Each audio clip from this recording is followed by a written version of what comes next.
महाभारत की कहानियां सदियों से सुनाई जाती रही हैं, लेकिन आज हम बात करेंगे एक ऐसी शुरुआत की जहां से एक बड़ी लड़ाई की जड़ें उगने लगी थीं। आज की हमारी कहानी है बाल्यकाल के द्वेष की चिंगारी। चलिए पहले मिलते हैं उन मुख्य पात्रों से जिनकी ये कहानी है।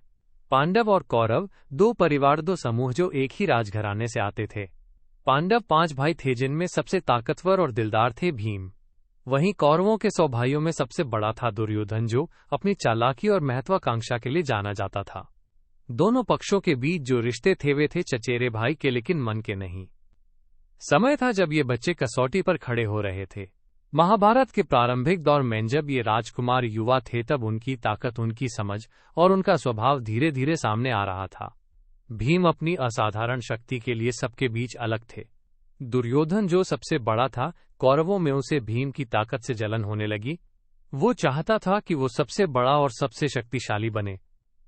इस घमासान की शुरुआत हुई जब दुर्योधन ने भीम की ताकत को देखकर मन में जलन का बीज बो दिया। जैसे दो बच्चे खेल में जीत के लिए लड़ते हैं, लेकिन जब जीत की लालसा बढ़ जाती है तो खेल का मिजाज बदल जाता है। दुर्योधन ने भीम के खिलाफ कई योजनाएं बनाई, कई बार उनकी जान को खतरा भी दिया। लेकिन भीम की बहन द्रौपदी और उनके गुरु द्रोणाचार्य ने समय समय पर भीम को बचाया। एक बार की बात है जब दुर्योधन ने भीम को जाल में फंसाने की योजना बनाई। उसने भीम को जहरीली शराब पीने के लिए कहा ताकि वो कमजोर हो जाए, लेकिन भीम की तेज समझ और शरीर की ताकत ने उसे बचा लिया। इस घटना ने दोनों के बीच न केवल दुश्मनी बढ़ाई, बल्कि पूरे परिवार के बीच कलह की जड़ें गहरी कर दी।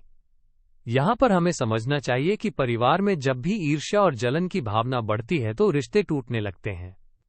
बड़े बुजुर्गों का ये जिम्मा होता है कि वे समझदारी से बीच बचाव करें ताकि विवाद बढ़ने से पहले उसे सुलझाया जा सके।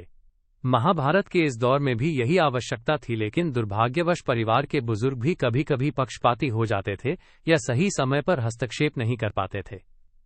हमारे जीवन में भी कई बार ऐसा होता है कि जब हम किसी की सफलता या ताकत को देखकर जलन महसूस करते हैं तो रिश्तों में दरार आ जाती है। लेकिन अगर हम समझदारी से बात करें, अपने मन की बात साझा करें और एक दूसरे की ताकत को स्वीकार करें तो ये द्वेष कम हो सकता है।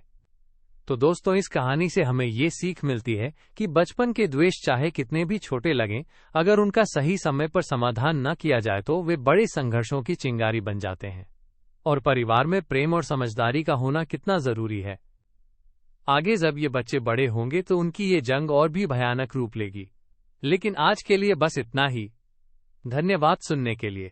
अगले भाग में हम जानेंगे कि कैसे ये लड़ाई और भी गहरी होती गई और परिवार की समझदारी ने क्या भूमिका निभाई।